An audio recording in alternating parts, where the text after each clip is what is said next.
Hey guys, welcome back to Cooking with Taste. I'm Sean Moore, and today we're making a classic chicken pot pie recipe that will blow your socks off. If you like a warm and comforting chicken and vegetable filling that's also covered in the flakiest crust, then this is the right place for you. Okay, let's get started.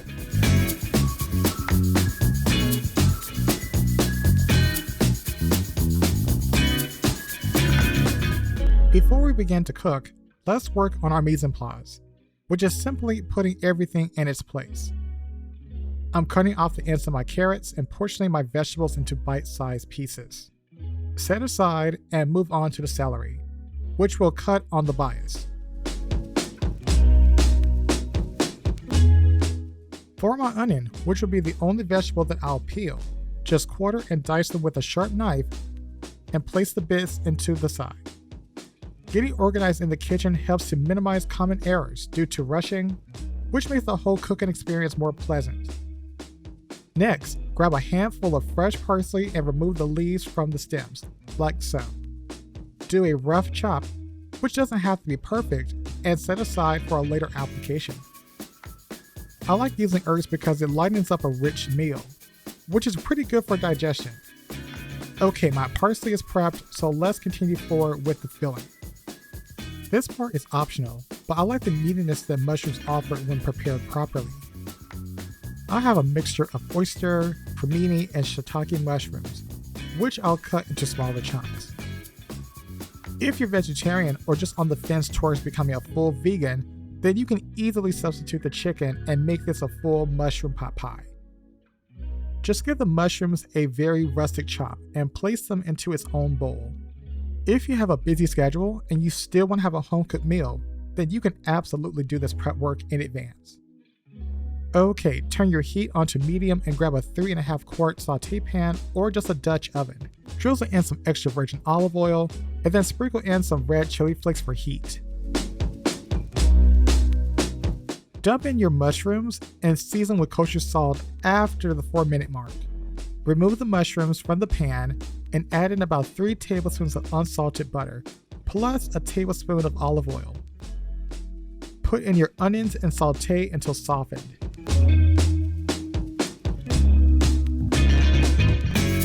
Then season with a half teaspoon of kosher salt, black pepper, and pour in your carrots plus a clove of garlic. I also added a sprig of rosemary along with my chopped celery. Most of you might already know that a base of onion, carrot, and celery is called a mirepoix, which you'll find in many of our most comforting dishes. Okay, it's time for the spices. I have garlic powder, some paprika, and some dried oregano.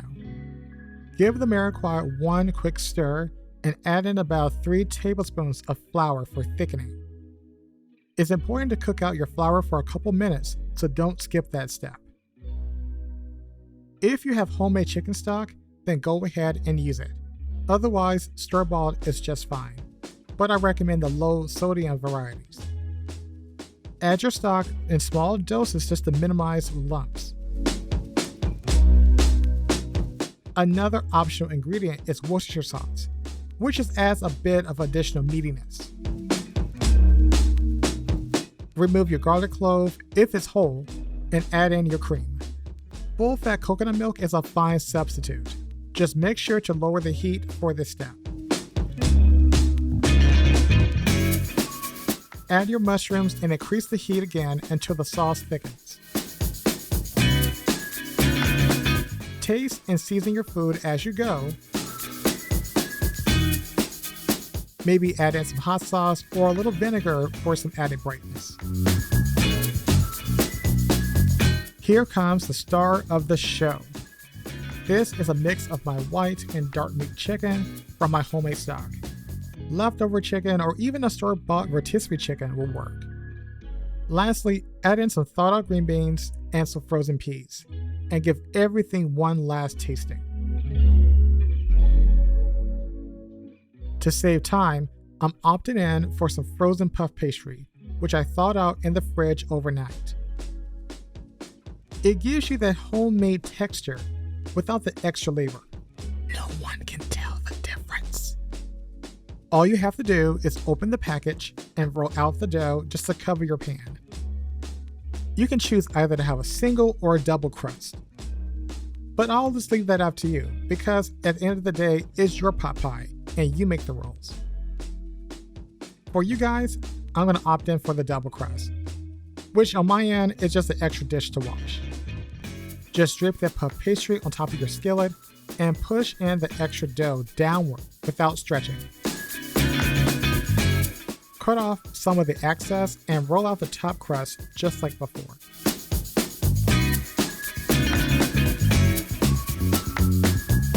I'm just making some slits for air to escape. You must do this step, preferably on a cutting board. Okay, I'm pouring in my cooled down filling, which doesn't look like much, but it's fire. And like before, just drip over the puff pastry on top and trim the excess. I like to tuck in my edges like so, and coat the top with an egg wash, just for browning and shine. You could skip this step, but I will be deeply disappointed. For extra measures, just put a baking sheet underneath your skillet and place everything into a 400-degree Fahrenheit oven for 35 minutes. You see this? Cracker Barrel, just call me for the recipe. I tell you, this chicken pot pie is exactly what you need for a cold winter day. It is super thick with the most satisfying crust. Plus, it's loaded with meat and vegetables, which is basically a full meal, right? Eat your heart out. This chicken pot pie recipe is everything and much more. The crust is buttery, flaky, and downright satisfying. And the filling is savory, yet balanced to the palate. Plus, the chicken is so tender and flavorful. Again, this will blow your mind. If you like this recipe, go ahead and hit that like and subscribe button. Also, you can find me on Instagram. Leave a comment or a suggestion for future episodes, and I look forward to sharing more recipes with you guys soon. Ciao!